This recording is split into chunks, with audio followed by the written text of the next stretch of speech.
નમસ્કાર. આણંદ જિલ્લાની અને બોરસદ તાલુકાની કેનેડા ખાતે નાયગ્રામાં વિધિ કલ્પેશકુમાર કરીને જે દીકરી રહેતી હતી તેનું ત્યાં મૃત્યુ થયું છે, હત્યા થઈ છે. હત્યારાઓ પણ પકડાઈ ગયા છે, પરંતુ પૂરા આણંદ ડિસ્ટ્રિક્ટમાં એક શોકમય છે. એમના પરિવારને, કલ્પેશભાઈ, એમના પરિવારને 2 દિવસ પહેલા હું બોરસદ મુકામે જેઓ ત્યાં રહે છે એમને મળ્યો હતો.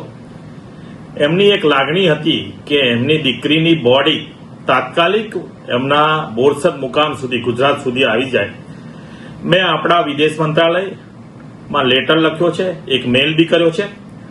અને આદરણીય પ્રધાનમંત્રી નરેન્દ્રભાઈ મોદી સાહેબ, આપણે જાણીએ છીએ કે એમના નેતૃત્વમાં ભારત દેશના દરેક નાગરિકની હર હંમેશ ચિંતા કરે છે. એ ભારત દેશમાં રહેતા હોય કે દેશની બહાર રહેતા હોય, દરેક નાગરિક માટે, એક નાગરિક માટે ચિંતા કરતા હોય. ત્યારે આજે પણ વિદેશ મંત્રાલયમાંથી ફોન આવી ગયો છે કે બુધવારમાં તાત્કાલિક ધોરણે આ દીકરીનું બોડી બોરસદ સુધી પહોંચી જાય એવી એમને વ્યવસ્થા કરી આપી છે. અને જે માટે થોડું પણ ડિલે થયું છે, લેટ થયું છે, એ માટે એમને આપણને સૌને, એમના પરિવારને પણ એની માટેની દિલગીરી વ્યક્ત કરી છે.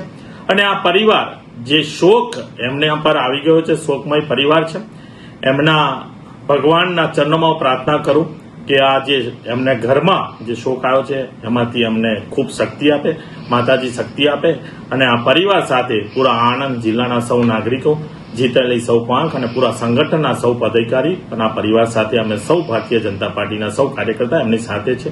જલ્દીમાં જલ્દી એમની ડેડ બોડી અહીંયા આવી જાય એવા પ્રયત્નો અમારા તરફથી થઈ રહ્યા છે. અને પૂરેપૂરો વિશ્વાસ છે કે આપણી ભારત સરકાર, આપણી ગુજરાત સરકાર આ પરિવાર સાથે છે અને એની બોડી જલ્દીમાં જલ્દી અહીંયા આવી જશે.